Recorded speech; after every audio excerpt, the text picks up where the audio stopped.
So we're standing here in my living room in Tokyo, Japan, and I'm going to show everybody just how amazing Bitcoin is by sending 100 euros worth of Bitcoin as of today's value through my TV, onto the camera, onto the TV in the Netherlands, and anybody with their Bitcoin wallet ready that scans what they're going to see on the screen in a moment will be able to claim the 100 euros worth of Bitcoins. And there's nothing that anybody can do to stop it or to freeze your account or block it or control it in any way.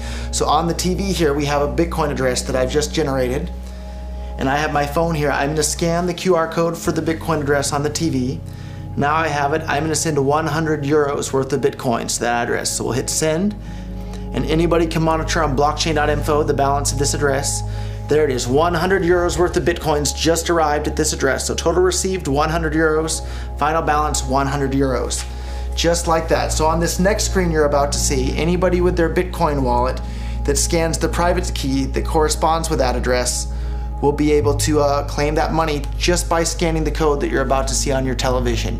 So if you want to take a look, here it comes, 100 euros ready for anyone to claim. All you have to do is scan this one right here, and it's 100 euros worth of Bitcoins as of today. By the time you scan it, it might be worth even more. So there it is for anyone ready to claim with their Bitcoin wallet. Okay, Holland, now you've just seen the power of Bitcoin. I sent 100 euros worth of Bitcoin from here in Tokyo directly to you guys through this camera, through the network, through the TV, right into your home. If I had tried to do that, send you the money with a traditional bank, it would have taken several days and probably cost 30 euros. I just did it right now with Bitcoin instantly, basically for free, and didn't have to ask anybody for permission. I didn't need a bank, I didn't need a government, I didn't need anybody. I just needed myself and you and our smartphones to do it. That's the power of Bitcoin. This is Backlight. Welcome to a world in which we can be our own bank.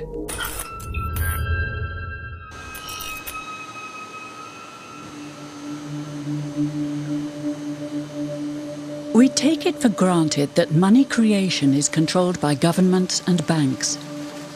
But there's a community of people who don't see this as a given and who get quite worked up about it. Wall Street is fraud, America is fraud, the world is fraud, banks are fraud, central banks are fraud. We live in an era of fraud. It's all based on fraud, and they get a percentage of the fraud. That's the business model.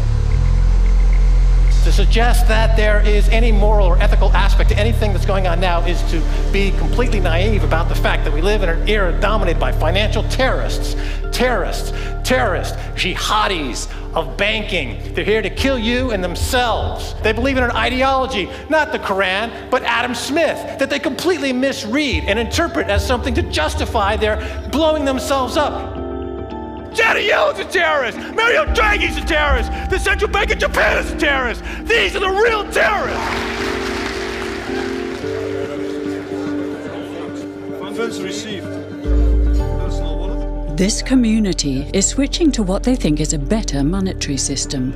A system in which banks are no longer needed because payments could be made directly from one person to another. In a system of debt, one of the two parties is always the slave. And that is the architecture of money we live in. That is the architecture of money we use in our civilization. An architecture of money where you have no control. An architecture of money where every interaction is mediated by a third party that has absolute control over that money. Bitcoin is fundamentally different because in Bitcoin, you don't owe anyone anything and no one owes you anything. It is not a system based on debt. It is a system based on ownership. And no one can censor it, no one can seize it, no one can freeze it. And what they will tell you is that they're worried. They're very worried. They're worried that criminals will use Bitcoin. But the truth is that they're far more terrified than all of the rest of us will. Thank you. Bitcoin, the cryptocurrency that was mostly known as a convenient tool for criminals, has suddenly become an important topic at conferences on financial innovation all over the world. Proponents speak passionately of a digital miracle that can save the world from financial ruin. The Bitcoin story starts off like a gospel revelation. It's November the 2nd, 2008, just 6 weeks after the Lehman Brothers collapse, and all over the world there are panicked debates about how to save the banks. Then, on a little visited web forum for cryptographers, a document appears in which a completely new monetary system is proposed. The visionary author calls himself Satoshi Nakamoto. First time I heard about it, I was at lunch with a buddy in Texas, and he said, man, there's this crazy new money. And so we talked about it over lunch, and then I went home and I said, man, I wanna see if I can buy some. At first, I wanted to buy some. I emailed a friend of mine.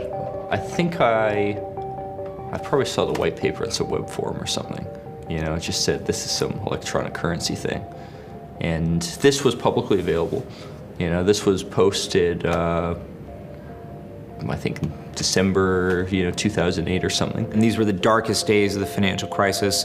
So that to me suggests a very clever mind that saw an opportunity, the perfect opportunity to introduce a new radical technology and a new radical approach to money and finance at just the right moment when people would be very open to making this big shift that's required to adopt a new currency. I'm pretty sure Satoshi is a human being, although I'd really love to go find out that he was some advanced AI. But 99.99% chance he was a human being. What's exciting for me is like a global economy. Right now we say we have a global economy, but I can't take $1 and give it to you in the Netherlands and then you know what to do with it, right? You would have to go and change it to your native currency. And when you kind of eliminate that step, and I can just send you one form of payment and you can send me a product in a matter of seconds, that starts to change things from a global perspective. So the first wire that I sent was for $25,000, and this was in early 2011, and Bitcoins were somewhere around $1. All the way along, I was buying Bitcoin, and anytime I managed to earn some dollars from my other company, I put it into Bitcoin, and at this point, the vast majority of my net worth I've been keeping in Bitcoin for a while now.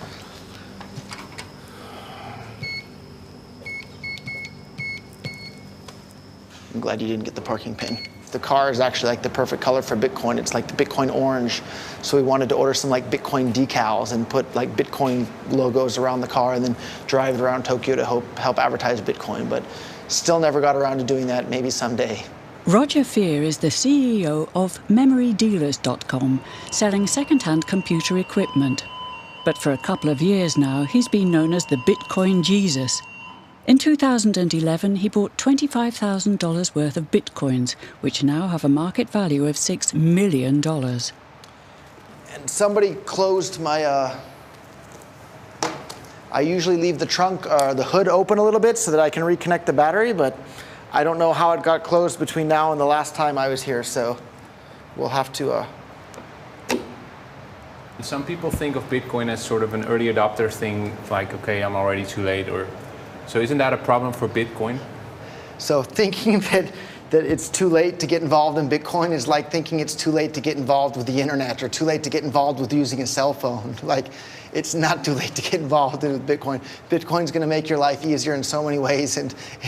And the price of Bitcoin, too, it's not too late for that either. Bitcoin's like $270 a Bitcoin right now. If Bitcoin becomes really popular all over the world, Bitcoins are going to have to be worth at least tens of thousands of dollars a Bitcoin, if not hundreds of thousands of dollars per Bitcoin. So thinking it's too late to get involved with Bitcoin is like thinking it's too late to get involved with using the internet. Of course not. Like, it's ubiquitous in our lives, and Bitcoin's going to become ubiquitous in our lives as well. Perfect money should have a limited supply. That's one of the most important things. It needs to have a limited supply. It needs to be easily recognizable. It needs to be durable. It needs to be transportable. Bitcoin has all of those things better than any other form of money the world has ever seen. And that's why when I noticed Bitcoin for the first time, I realized that it's so incredibly useful as money that people are going to start using it more and more. Roger lives and works in Tokyo. He's outsourcing all the work for his own company so he can spend all his time promoting Bitcoin. So it's a pretty exciting time for Bitcoin right now with all the stuff going on in Greek. I mean, Bitcoin's up about $10 since yesterday, just since all the news on the Greek referendum vote, and just every day in Bitcoin is so exciting. So, and you can see, lots of trading and everything just in the last 24 hours there. I paid to put up a billboard in the heart of Silicon Valley right next to one of the busiest expressways. It just said, we accept Bitcoin, memorydealers.com, and then listed some of the parts that we sell. But then after that, I started paying for national radio ads in the United States that were on more than 100 radio stations across the United States, and paid for that for a couple of years. OK Wave, a popular consumer website in Japan, will accept bitcoins from now on. At a press conference, Roger Fear helps them spread the word. But today, one Bitcoin is 35,000 yen. だけど、Bitcoin 世界中人気になったら絶対何百万円とか何千万円ならなければならない。絶対 Bitcoin は人気になったら。ロジャーさんから説明をしていただきますので、ロジャーさん、ぜひビコをご説明いただければと思います。E-money にはこういうことがあるんだけど、ナタリーさんは私より日本語うまいだから日本人だから、これはちょっと難しいことだから説明して聞いてくれませんか？すごいお金にはすごいさまざまな役割があるんですけれども、ビットコインはですね、手数料もかからなかったりとか、すごく透明性が高かったり、すごくオープンなリソースであったり、すごくお金にある、重要な要素をさらに超えていい要素がいっぱいあるということですね。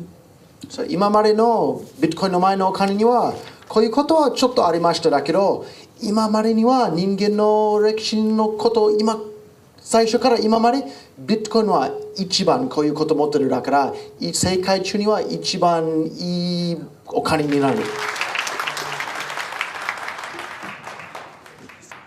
ビットコイン財布が持ってたら今から送りますよ。送った。もう入った。早いでしょ？5秒じゃないよね。早い。何？これ何？すごい。そう、アプリインストールしたら。そう今送ってる。もう送った？もう入ったでしょ？でも今日は1000円分。ビットコイン本当に世界中人気になったら100万円になるの可能性は全然あります。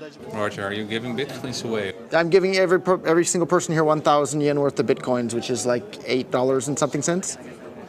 So, 今もう入った。それリフレッシュバットもう入った。OK. I've given away thousands of whole bitcoins to just various people on Facebook that would post their Bitcoin address. And this was back when bitcoins were a couple of dollars each, so I'm sure those people are pretty happy at this point. How could this digital coin invented by this Satoshi Nakamoto become hundreds of times more valuable than the dollar? And why do enthusiasts like Roger Fear want the world to switch to bitcoins? To understand this, we need to look at how new bitcoins are created, a complex process called mining. Promotional videos make it look as if everyone can just mine bitcoins. Millions of people all over the world earn real crypto money daily. It's quite simple. Just download the special software, connect to the web, and wait for your profits to roll in. For mining, you don't need any special knowledge. You can mine at home, at work, or at a cafe, anywhere there's access to the internet. In fact, lots of people have already received a good income from mining. It's interesting, but does it get us? Does it get you out of the bed in the morning? No, it doesn't. I get it. Huh? Does it get you out of the bed in the morning? No, it doesn't. I get it. Marshall Long was one of the world's first Bitcoin miners. Now he's the CEO of Final Hash, a company that professionally mines Bitcoins. Okay, well that's fine. We can talk about it more in Chicago. That's fine. So, back in the early days, you know, I'd get phone calls from my buddies. Oh, hey man, I lost 10,000 Bitcoins because my computer blew up, right? Back then, one Bitcoin was less than a penny, right? So nobody cared. They lost $10. I don't care, right? And now 10,000 Bitcoins, that's $5 million. That's a big deal, right? So now it's interesting to see how the industry has changed. There wasn't YouTube videos and all these nice things to show you how to mine. So it took me about 3 weeks to hook a computer up to figure out how to do this mining. And back in the good days, you could take a laptop like this and you could mine maybe 100 or 200 coins in a day. When summertime in Houston came, my wife was like, this AC has been on for 24 hours. It's really hot. What are you doing up there? I said, oh, I'm just running some computers. And she walks up there and, you see 50 graphics cards all running at the same time, and it's very hot. And she's like, okay, you gotta get out of here. You gotta figure something else out, because it is too hot. Hey, what's up, Nerdgasm fans? Jerry here, aka Barnacles. I'm here with Marshall Long from @FinalHash. Now, we're out here at, I would say, what's going to be the largest Bitcoin mine in North America. And it's realistically an actual mining operation. Like, you can pretty much attribute everything that's going on here to like a real gold mining operation. It's like you have heavy equipment, you have cost, you have fuel costs, and you have recovery. Everything. That you then go and sell and turn into real money. That's right.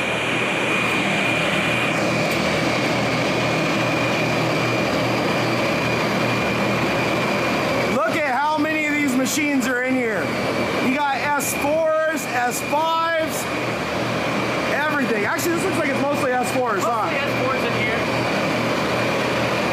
This is literally the loudest place ever. It's like being in a wind tunnel. You got air blowing through the top. Move your hair around. I mean, these things are all blowing out massive air. Now, the cooling in here is so efficient that if you put your hand back here behind the units where they're drawing air, it's freezing cold. It is nice, ice cold air coming in here. You put your hand in the front, down the center, it is burning, burning hot. So if you're asking yourself, is Bitcoin mining profitable? On this scale, hell yes it is. A Bitcoin is the reward for solving complex mathematical puzzles, and Bitcoin miners let their computers work day and night to complete these tasks.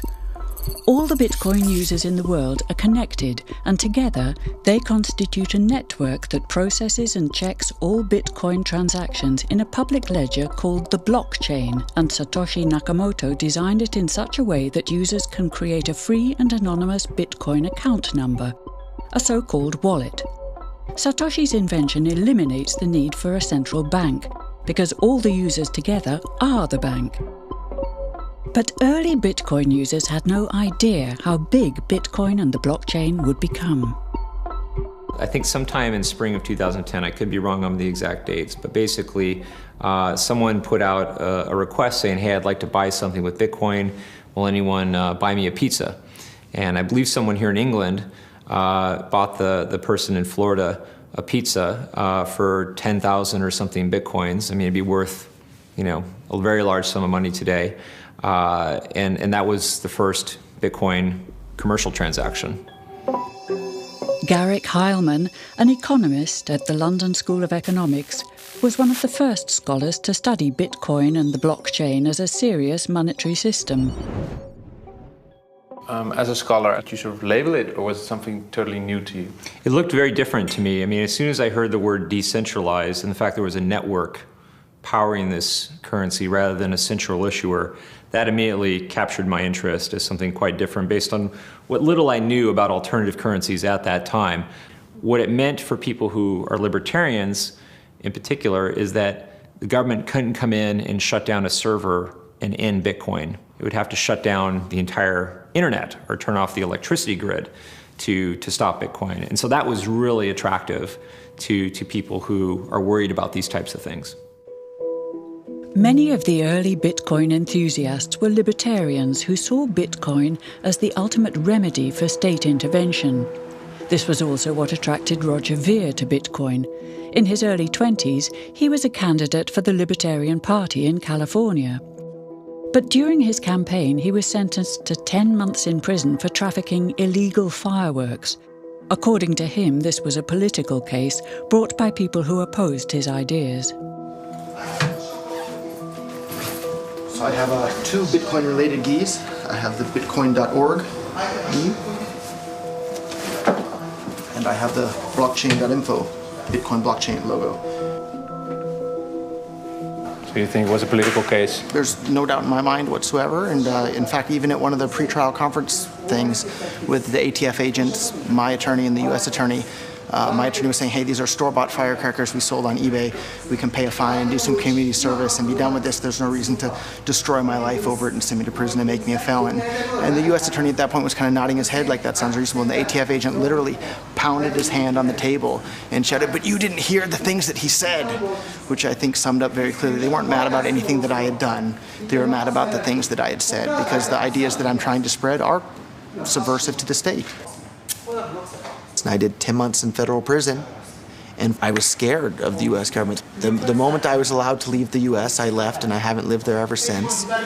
And they have what's called an exit tax. So at the time you announce you're a United States citizen, they tax you on your entire net worth at capital gains tax rates, and you have to pay them that money. Otherwise, they'll probably either send you to jail or at the very least not ever let you back in the country ever again. If you think about it, it's not all that different than slaves from the past having to buy their freedom from the plantation owner. Money creation by the state is sort of connected to state aggression for you, right?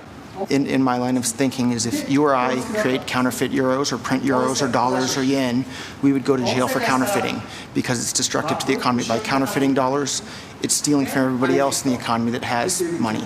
When governments do the exact same thing, it has the exact same negative effects. The only difference is they call it fancy names like quantitative easing or economic stimulus, but it's destructive for the exact same reasons.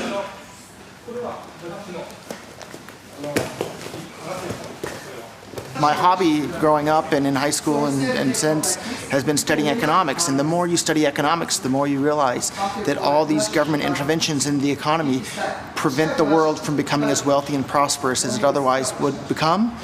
And suddenly now we have this tool that separates money from state. Like everybody today thinks that separating church and state, yeah, of course they should be separated. But a couple hundred years ago, it was, heresy to say that church and state should be separated. And today it sounds maybe a little bit crazy to say that money and state should be separate. But I think in another decade or two, people are going to think, oh, what the heck were we thinking, letting governments be in charge of money? That caused so many problems and so many misallocations of resources around the world. Of course, Bitcoin is better. Okay. Thank you. Why is the government and bank's monopoly on money creation seen as undesirable? In his white paper, Satoshi Nakamoto didn't express his opinion on this. But it does seem that he wanted bitcoins to appreciate rather than depreciate, unlike money. He programmed Bitcoin in such a way that there's a maximum of 21 million bitcoins to be mined. Bitcoins weren't meant to resemble money, but gold. In November 2013, this dream became reality when 1 Bitcoin was worth an ounce of gold. The Bitcoin code itself has never been hacked, but in 2014, the customer data of Mt. Gox, an online exchange office, was stolen by hackers, causing the Bitcoin exchange rate to plummet.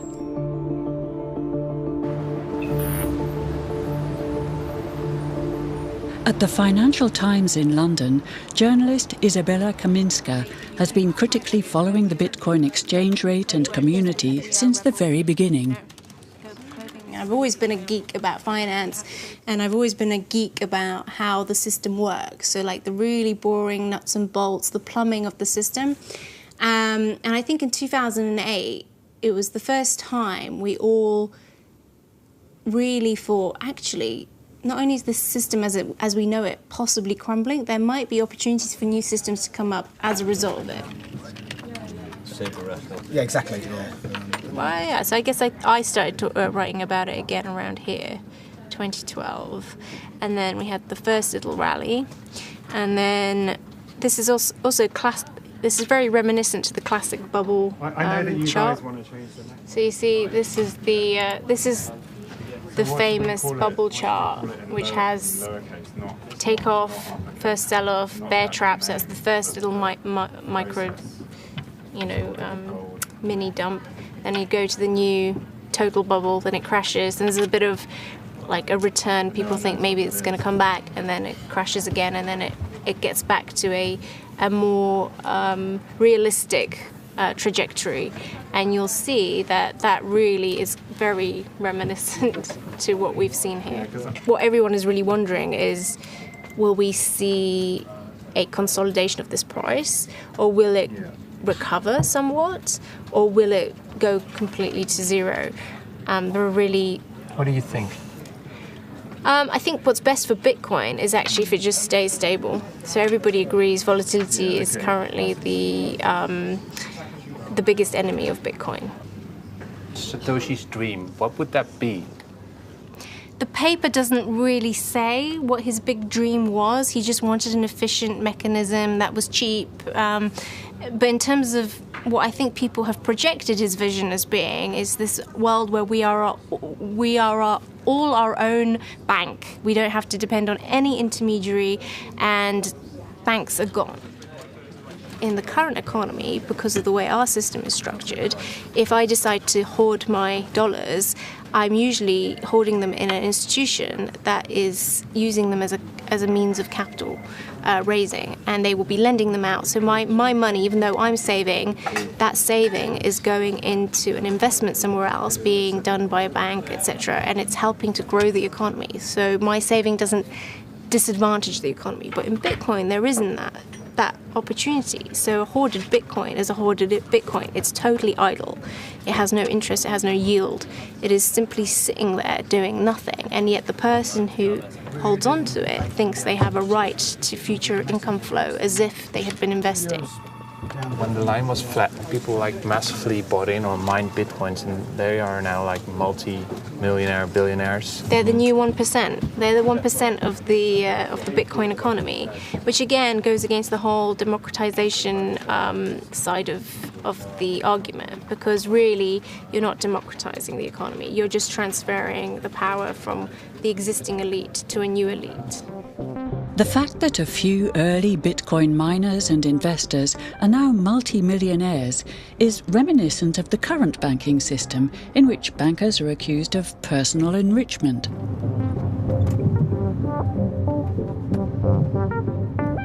So I got this degree in international development, and I was with my dog on this hill, and I was like, yeah, what could I do? I could go try and work, and so say East Africa, I could go and explore economies there and see what's happening. I could try all these things, and then I was like, why don't I just try and break into the financial sector in London? That would actually be really, really fascinating. That'd be really amazing. And then once I had that thought, I just became obsessed with this idea. Brett Scott is the author of the book Hacking the Future of Money, about reforming the financial sector. To immerse himself in the system he criticised, he worked for 2 years as a broker in the City of London. We're now in the city. We just passed the border dragon. Oh, yeah, these dragons mark the boundaries of the City of London. So it's the financial district. Cut off all my hair, I bought my first suit. Interestingly enough, I had 2 interviews with the Lehman Brothers, literally weeks before they went bust. And I remember being up in the sort of like 35th floor or something, and the guy was like, oh no, everything's fine, you know. Don't believe the stories you see in the press about us. And then they went under. If you created an entire society that was reliant on Bitcoin, yeah, you'd have massive problems of inequality. But it's very important in that it forms a kind of counterpower to the existing bank payment system. So while I can critique Bitcoin as much as you want, I'm always aware that the existing bank system is highly flawed, and I like the fact that this exists as an alternative. What's happening right now in a lot of the banking scene is this move towards it's called a cashless society. But if you think about what that actually means, it means every single payment that you undertake has to go via a commercial bank. Now, that means every single transaction you ever do will be monitored and recorded in a database somewhere. It means you'll always be giving fees to various credit card companies and so on. So there's potential for huge amounts of surveillance. There's all sorts of problems that come with a cashless society. In that world, something like Bitcoin, which is an electronic version of cash, or electronic form of, an electronic equivalent to cash, becomes quite important. It's St. Paul's Cathedral across there, which is where the Occupy movement set up camp in London, and they were there for a long time. They tried to occupy the London Stock Exchange, but weren't able to get in, so they chose St. Paul's instead. You think of Bitcoin and the whole movement being as a sort of better form of Occupy? It's a different form of Occupy.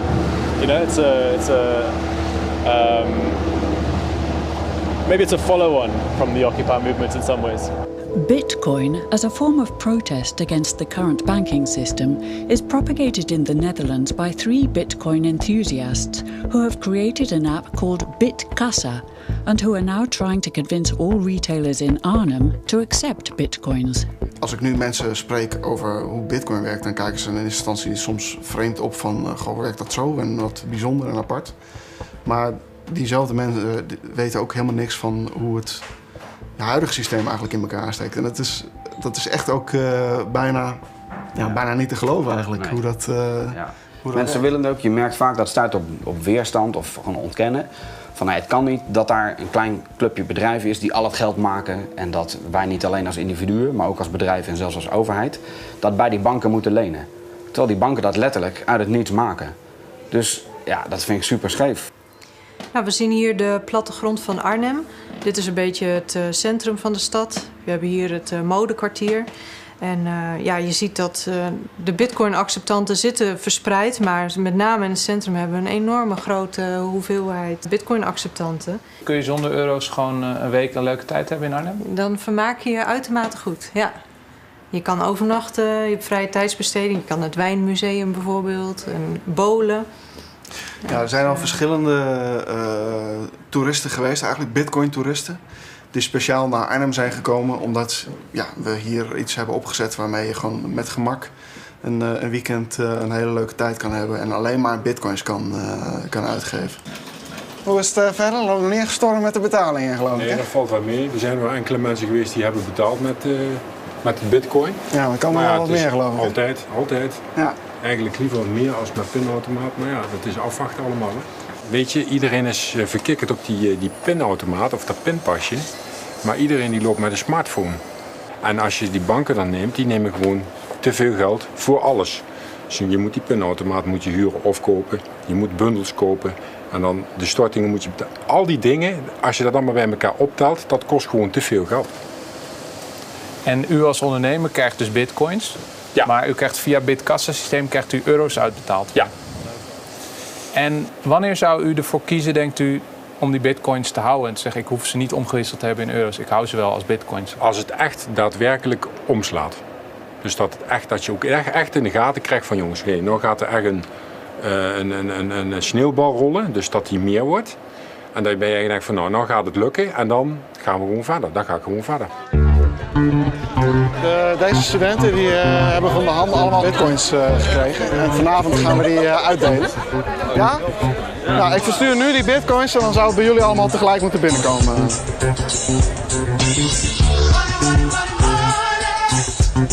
is nu onderweg.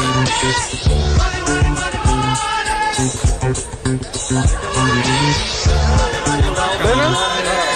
12,79. En wat is het verschil volgens jullie met de euro? Dat hij veel meer heen en weer gaat. Ja. Je weet eigenlijk niet echt wat je hebt in principe. Zoals nu hadden we 12,69 en nu hebben we weer 12,72. Beside the ease of use, the Arnhem students have also noticed a less pleasant quality to bitcoins: the fluctuating exchange rate compared to other currencies, which could make a beer a couple of cents cheaper or more expensive between ordering and serving. So Bitcoin, in my definition, is not money. The key to something being money, in my opinion, is that it's a widely used unit of account, meaning that goods and services are priced in it. So when you go to the coffee shop, you see something priced in Bitcoin. That's not true. There are coffee shops where there are prices in Bitcoin, but that price is changing constantly based on the currency it's linked to. So the pound, for example, here in England lost 20% of its value recently, but the price of coffee didn't change. It was still 99p. That's what it means to be a unit of account, and Bitcoin is not that. The price adjusts based on its exchange rate continuously. Do you see Bitcoin as a form of money or as digital gold? So I see gold as money, and I see Bitcoin as having all the same properties of gold with one property that actually a couple properties that are even better. So gold is kind of hard to divide. Bitcoin divides down to 8 decimal points instantly, super easily. Gold is really, really difficult to transport. If I want to transport gold from here to Moscow, it'll cost a bunch of money to do that, and it's dangerous, and you have to have armed guards and who knows what. With Bitcoin, I can send Bitcoin from here to Moscow or to Holland instantly, just like that, basically for free. I don't have to pay for a bunch of armed guards. It just happens almost like magic. If you ever ask somebody why they think gold's valuable, they can't ever really tell you. They always give you these like weird stories around, oh, it's like a precious metal, isn't it? It's pretty. While we think it has all this intrinsic value of gold has been largely constructed in people's heads, often by actually like association with power, association with religious figures. Bitcoin has potential for similar types of construction. You could create this sense of this almost like a commodity-like token that has no immediate sort of value to it, but can be imbued with value.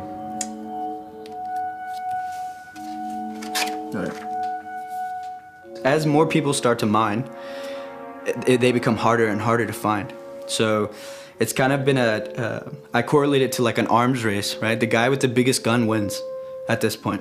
So this is the newest place we've started working on here. This is a place in the mountains in China.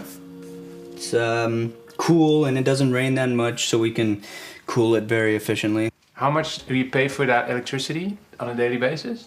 All in, all of my mines together, we're probably paying about $100,000, maybe a little bit more. A day? Yeah. You're paying $100,000. Oh, I'm sorry, that's per month, I'm sorry. Oh, okay, But Bitcoin in general, myself and all my colleagues combined, it's about $1 million a day in power. In power consumption. Yeah. And you guys generate what worth of coins? We're generating, of course it depends on the price, right? Mm-hmm. But current market price? Right, so we'll just say for $250. We'll just put the price at $250 for easy numbers. You're finding roughly around 25 Bitcoins every 10 minutes. So you just take that and times it by an hour. So you're finding around 150 Bitcoins an hour. Take that times 24 and then you do that times 250. Do some back of that. So we're making about $900,000 per day. So a lot of people ask, how is that possible? And the reality is a lot of the Chinese guys, they are mining at a negative profit. One of my friends in Beijing, I met him last month. I met him up again and I asked him, last time I checked, man, your power was pretty expensive. Why are you still mining? And his only words were, I can't stop. I said, what do you mean you can't stop? You're losing money. He's like, well, I can't. I have all these, pieces of equipment and I just can't stop. It's gold fever, right? That's right. And it's interesting because a lot of my colleagues don't see it as a business subconsciously, right? They kind of get addicted to it and kind of get crazy about it.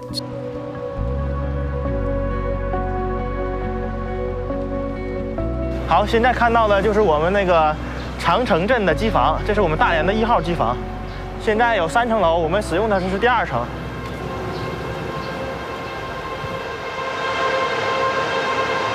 我们每天的产币量，像这种规模的产币量，大概是在20到25个币之间，大概有3000台左右。那员工大多数的时候，只要在工作时间都是住在这儿的。员工的收入在国内传统的行业来比，同样的职位的话，他们的收入应该是偏高的。这是我们员工的休息的地方，员工的生活很简单。基本上是很枯燥的，大多数时间除了看管机器，那可能就是睡睡觉、看看书、看看手机这样。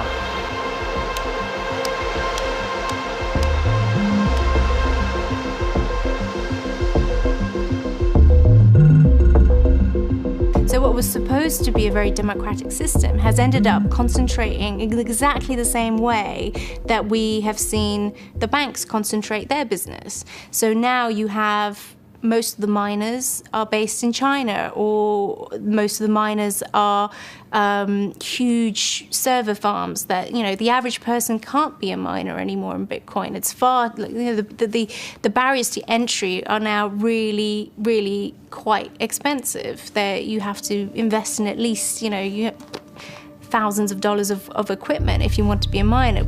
And a lot of people who got into the first year of Bitcoin actually had mental breakdowns.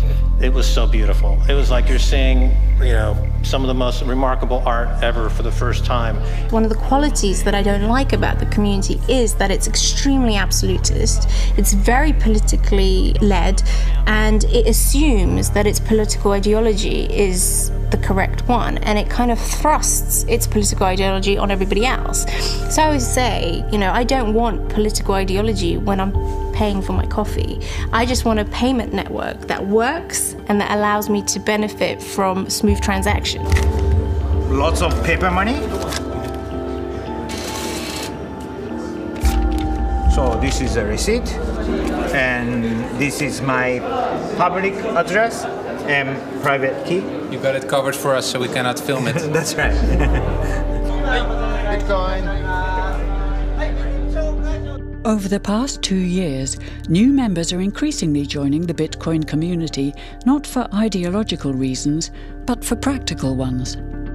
In Kiev, there are some protests happening, so people started using social media to share their QR code. Within a matter of days, they automatically had $15,000 in their wallets from sympathizers to the protests. That money was transferred from around the world.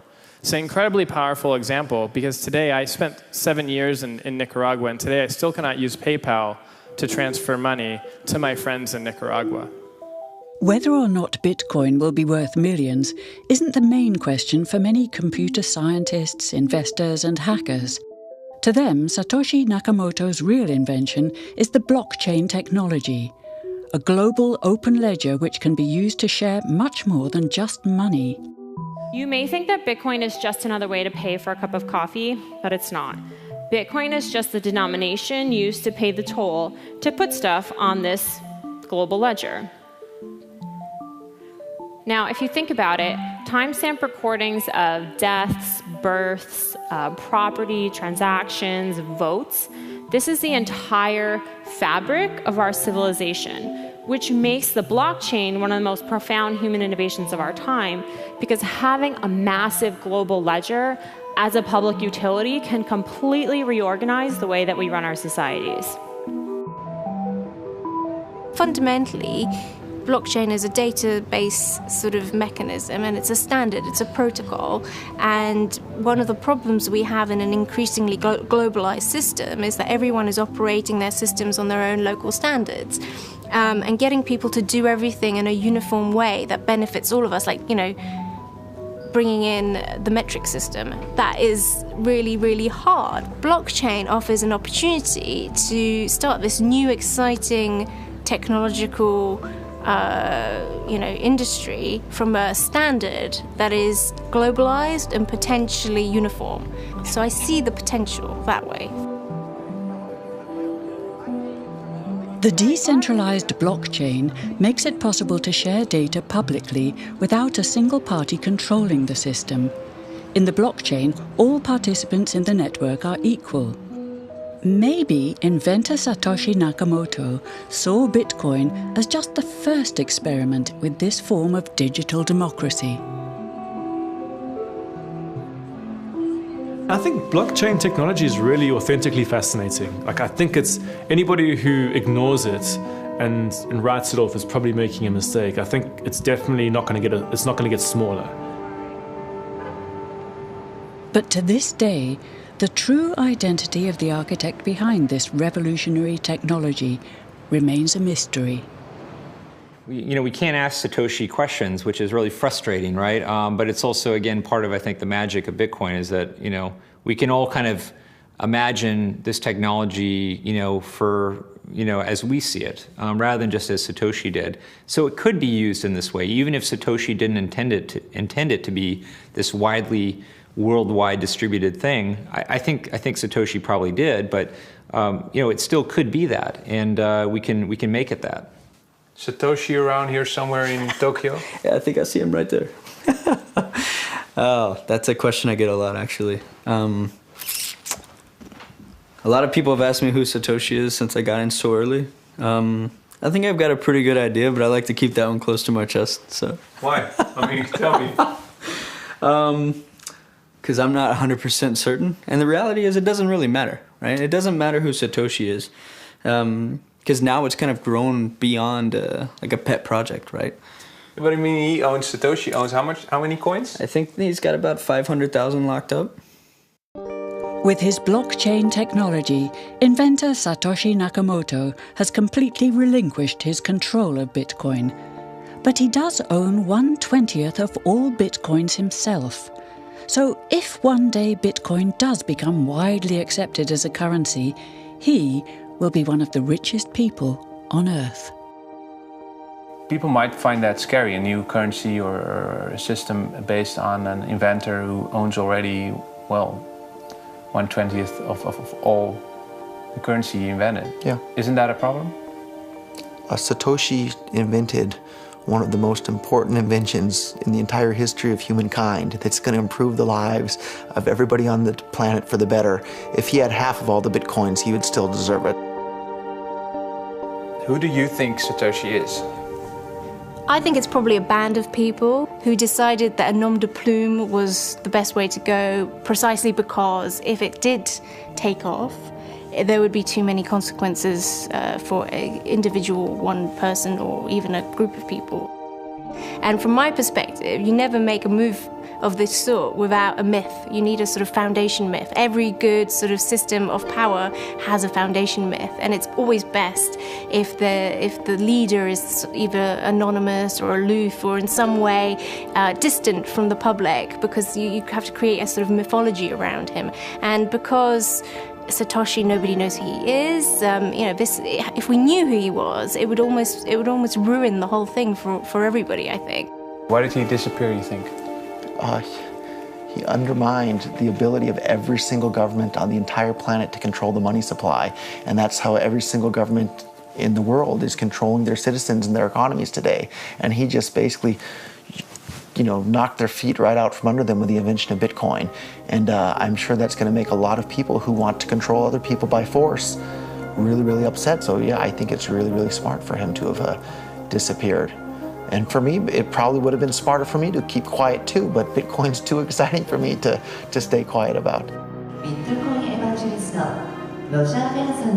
I think a lot of people are underestimating the way in which Bitcoin and the blockchain are going to change the power structures in society in general. I mean, I grew up in the US, and I see all these people like, yeah, nuke everybody in the Middle East and kill them all. And then they have the former Secretary of State, Madeleine Albright, on 60 Minutes, one of the most popular news shows in the US, and they asked her, they said, like, there's reports that more than 500,000 Iraqi children have died as a direct result of US sanctions.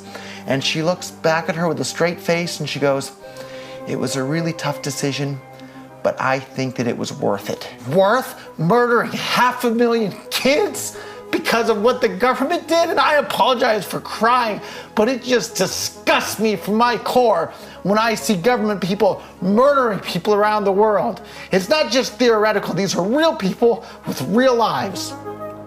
And it's real people, and Bitcoin has the power to undermine everything they're doing to people around the world. And I'm sorry for shouting, but it just disgusts me what these people in government do. And they do it through central banking and through the control of the money supply, and Bitcoin takes that away from them.